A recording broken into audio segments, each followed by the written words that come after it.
एक इलाज के हवाले ना दस दिओ, मसलन छाती जाम हो गई रेशा बन के बलगम बन के जाम हो गई, जाम नूं खोलना, खांसी आउंदी बड़ी औखी पाई जांदी आ, हुण ਉਹਨੂੰ ना फौरी तौर पर नरम करने वास्ते और कढ़ण के वास्ते कोई इलाज दस दिओ। गोल बनफशा, ठीक है, मतलब ठीक कांजुबान, ठीक है, ਇਹਦਾ ਕਾਵਾ ਪਕਾਓ, ਕਾਵਾ ਪਕਾ ਕੇ ਤੇ ਉਹਨੂੰ ਪੁਣ ਲਓ, ਉਹਦੇ ਚੀਨੀ ਪਾ ਲਓ, ਸ਼ਹਿਦ ਪਾ ਲਓ, ਜਿਹੜੀ ਸ਼ਹਿਦ ਮਰਜ਼ੀ ਪਾ ਲਓ, ਗੁੜ ਸ਼ੱਕਰ ਜਿਹੜੀ ਮਰਜ਼ੀ ਪਾ ਲਓ, ठीक है जी, ਉਹਨੂੰ ਪੁਣ ਕੇ ਲੈਲਾ ਕਰ ਲਓ जी, ਤੇ ਫਰਾਈ ਪੈਨ ਦੇ ਵਿੱਚ ਛੋਟੀ ਚਾਹ ਵਾਲੀ ਚਮਚੀ ਜਿਹੜੀ ਹੁੰਦੀ ਆ ਉਹਦੇ ਕੰਢਿਆਂ ਦੇ ਬਰਾਬਰ ਤੱਕ ਘਿਓ, देसी घी, ਦੇਸੀ ਘਿਓ, ठीक है जी, ਉਹ ਨਾਲ ਲੱਭੇ ਬਦਾਮ ਰੋਗਨ, ठीक है, ਉਹ ਨਾਲ ਲੱਭੇ ਜ਼ੈਤੂਨ ਦਾ ਤੇਲ, ठीक है जी, ਉਹ ਪਾਓ, ਉਹਨੂੰ ਅੱਗ ਤੇ ਰੱਖੋ, ਜਦੋਂ ਚਿੜਚਿੜ ਕਰਨ ਲੱਗੇ ਉਹ ਜਿਹੜਾ ਕਾਵਾ ਪੱਕਾ ਹੈਗਾ ਉਹਦੇ ਉੱਤੇ ਪਾ ਦਿਓ, ਉਹਦੇ ਵਿੱਚ ਪਾ ਦਿਓ, ਠੀਕ ਹੈ ਜੀ, ਪਾ ਕੇ ਤੁਹਾਨੂੰ ਸੁਰਕੜਿਆਂ ਨਾਲ ਪੀਓ ਤੇ ਉਹ 2-2 3-3 ਘੰਟੇ ਬਾਅਦ ਪੀਓ। ठीक है ਉਹ ਛਾਤੀ ਜਿਹੜੀ ਹੈ ਨਰਮ ਹੋ ਗਏ, ਉਹ ਲੁਬਰੀਕੇਸ਼ਨ ਹੋ ਗਈ ਘਿਓ जी, ਦੇ ਨਾਲ, ठीक है, ਤੇ ਇਹਨੇ ਬਲਗਮ ਨੂੰ ਨਰਮ ਕਰਨਾ ਪੁੱਟਣਾ ਤੇ ਖਾਂਸੀ ਹਟਾਉਣੀ ਨਹੀਂ, ਲਾਉਣੀ ਆ ਯਾਨੀ ਲੱਗੀ ਰਵੇ, ठीक है। ਤਾਂ ਕਿ ਉਹ ਖਾਂਸੀ ਆਏਗੀ ਤੇ ਛਾਤੀ ਤੋਂ ਬਲਗਮ ਬਾਹਰ ਆਉਣੀ ਨਹੀਂ ਤੇ ਨਹੀਂ। अच्छा उस्ताद जी, अगर ये बलगम बाहर ना आई ਹਾਂਜੀ, फिर की होना? बलगम बाहर ना आई तो फिर ये नमूनिया हो जू, अगर बलगम ज्यादा हुई सारिया नालियां होर बंद हो गई तो मौत हो जू, ठीक है। और की होना, यानी दमा हो जाएगा या हाँ। ठीक है, ਹਾਂਜੀ। सही हाँ, अगर ਉਹਦੇ ਔਲਾਦ ਦੇ ਵਿੱਚ ਮਜ਼ਬੂਤੀ ਆ, ਔਲਾਦ ਦੇ ਵਿੱਚ ਵੀ ਮਜ਼ਬੂਤੀ ਨਹੀਂ ਹੈ, ਸਾਡੀ ਤਹਿਰੀਕ ਨਾਲ ਰਹਿ ਠੀਕ। ਫਿਰ ਉਹ ਨਿੰਬੂ ਦਾ ਅਚਾਰ ਖੋ, ਜੇ ਨਿੰਬੂ ਦਾ ਅਚਾਰ ਖੋਗੇ ਤੇ ਨਿੰਬੂ ਨੇ ਕੀ ਕਰਨਾ, ਖਾਂਸੀ ਲਾਉਣੀ, खांसी लाउनी है, ठीक है, ਖਾਂਸੀ ਲਾਉਣੀ ਆ ਤੇ ਬਲਗਮ ਨੇ ਬਾਹਰ ਕੱਢ ਕੇ ਬਾਹਰ ਛੱਡ ਦੇਣੀ। ठीक सही हो ਖਾਂਸੀ गया। ਉਹਨਾਂ ਚਿਰ ਰਹਿਣੀ ਆ ਜਿੰਨਾ ਚਿਰ ਅੰਦਰ ਬਲਗਮ ਹੈ ਫੇਫੜੇ ਦੇ ਵਿੱਚ, ਜਦੋਂ ਫੇਫੜੇ 'ਚ ਬਲਗਮ ਖਤਮ ਹੋ ਗਈ ਖਾਂਸੀ ਆਪਣੇ ਆਪ ਹੀ ਹਟ ਜਾਏ। ਇਹ ਤਾਂ ਹੈਗੇ ਉਹ ਬਲਗਮ ਜੰਮੀ ਹੋਈ ਨੂੰ ਪੁੱਟਣ ਵਾਸਤੇ ਜਿਹੜੀ ਉਹ जी ठीक है, ਬਨਕਸ਼ਾ ਨਰਮ ਕਰਨ ਵਾਸਤੇ। ठीक है, ਅਗਰ ਮਤਲਬ ਹੈ ਕਿ ਉਹਦੀ ਬਲਗਮ ਨਰਮ ਹੋ ਗਈ ਤੇ ਆਸਾਨੀ ਨਾਲ ਖੰਘ ਆਊਗੀ ਤੇ ਨਿਕਲਦੀ ਜਾਊ, ਅਗਰ ਨਾ ਫੇਰ ਵੀ ਨਿਕਲੇ ਤੇ ਨਾਲ ਨਿੰਬੂ ਦਾ ਅਚਾਰ ਦਿਓ, ਅੰਬ ਦਾ ਅਚਾਰ ਦਿਓ ਤਾਂ ਕਿ ਤੁਰਸ਼ੀ ਜਾਵੇ जी ਤੇ ਖਾਂਸੀ ਲਾਵੇ। ठीक है, ਖਾਂਸੀ ਅਗਰ ਹਟਾ ਦਿੱਤੀ ਬਲਗਮ ਫੇਰ ਫੇਫੜੇ 'ਚ ਰਹਿ ਜਾਣੀ ਹੈ, ਫੇਰ ਉਹ ਜੰਮ ਸਕਦੀ ਹੈ। बलगमी चीज को नहीं खानी है। अच्छा दोस्तों, अभी हमने ना बलगमी खांसी के हवाले से बात की है, तो यहाँ पे बड़ी अहम बात है जो समझने वाली है।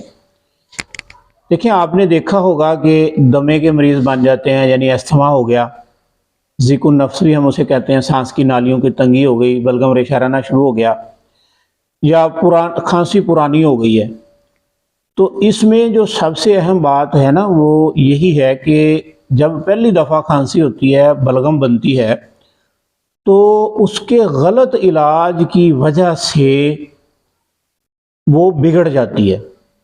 यानी गलत इलाज कैसे हुआ कि आपने फ़ौरन एलोपैथिक दवा इस्तेमाल की, एलोपैथिक दवा में कोई एंटीबायोटिक चला, कोई एंटी एलर्जिक मेडिसिन शामिल थी, जैसे क्लोरफेनिरामिन वगैरह हो गई या ऑक्सीटेट्रासाइक्लिन वगैरह हो गई, या फिर इसी तरह सेफ्ट्रॉन किस्म की चीज़ें, या अगर मज़ीद ब्रॉड स्पेक्ट्रम एंटीबायोटिक्स में जाएं तो ये चीज़ें क्या करती हैं, ये चीज़ें रतूबात को खुश्क कर देती हैं।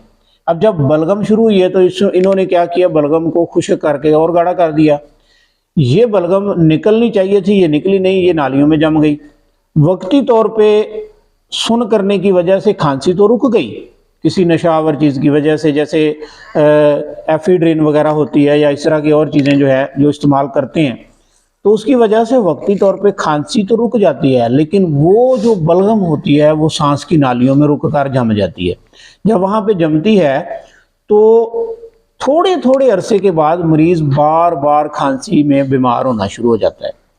थोड़ी थोड़ी देर बाद मरीज़ नज़ले में बीमार होना शुरू होता है, और ये सिलसिला कुछ सालों के बाद दमे में तब्दील हो जाता है।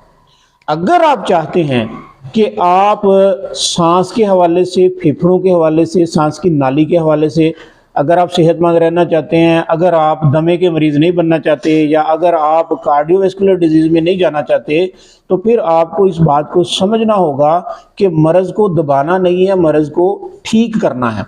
और ठीक करना और मर्ज़ को दबाना ये दोनों अलग अलग चीज़ें हैं, इस बात को समझ लें।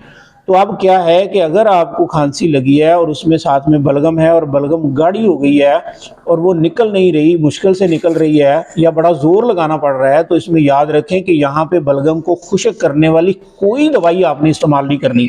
अगर आप करेंगे तो आप खुदा न खास्ता किसी लंबी बीमारी में मुब्तला हो जाएंगे। तो यहाँ पे करना क्या है, उस्ताद साहब ने नुस्खा बयान किया है, उस नुस्खे को आप तैयार करके इस्तेमाल करना शुरू करेंगे। इससे क्या होगा कि बलगम नरम होगी, पतली होगी, उसको निकलने में आसानी होगी, फिर तबीयत मुदब्बरा बदन इसको निकालना शुरू कर देगी। लेकिन अगर उस लात में कमजोरी हुई तो ये बलगम निकलेगी नहीं लेकिन नरम हो जाएगी, तो फिर इसको निकालने के लिए आप तुरंत चीज़ों पे जाएंगे, जैसे कि लीमू हो गया या लीमू का अचार हो गया या आम का अचार हो गया। तो इस यहाँ से मकसद ये है कि खांसी को बढ़ाया जाए। ये खांसी को बढ़ाना आर्जी है, खांसी को बढ़ाना इसलिए है ताकि फेफड़े सुकड़ें, जोर लगाएं, जो बलगम अंदर रुकी हुई है वो बाहर झटके से निकल जाए। जब निकल जाएगी तो आप कुल्ली तौर पे सेहतमंद हो जाएंगे। लेकिन अगर वही बलगम वहां पे जम गई तो फिर आप परेशानी में मुब्तला होंगे और आप दमे के मर्ज में मुब्तला हो जाएंगे और आप हो सकता है कि दिल के बंद होने के मसले में भी चले जाएं। तो इसलिए ये इलाज का राज है। जो लोग अब दायमी मरीज होना चाहते हैं, जो मुस्तकिल बीमारी के लिए एलोपैथी की दवाइयाँ खाना चाहते हैं, वो खांसी का उस तरह इलाज कर लें। अगर वो आप मुस्तकिल तौर पे ठीक होना चाहते हैं तो फिर उनके लिए ये इलाज है, उसके मुताबिक अमल करेंगे तो इंशाल्लाह मुस्तकिल तौर पे आप ठीक हो जाएंगे।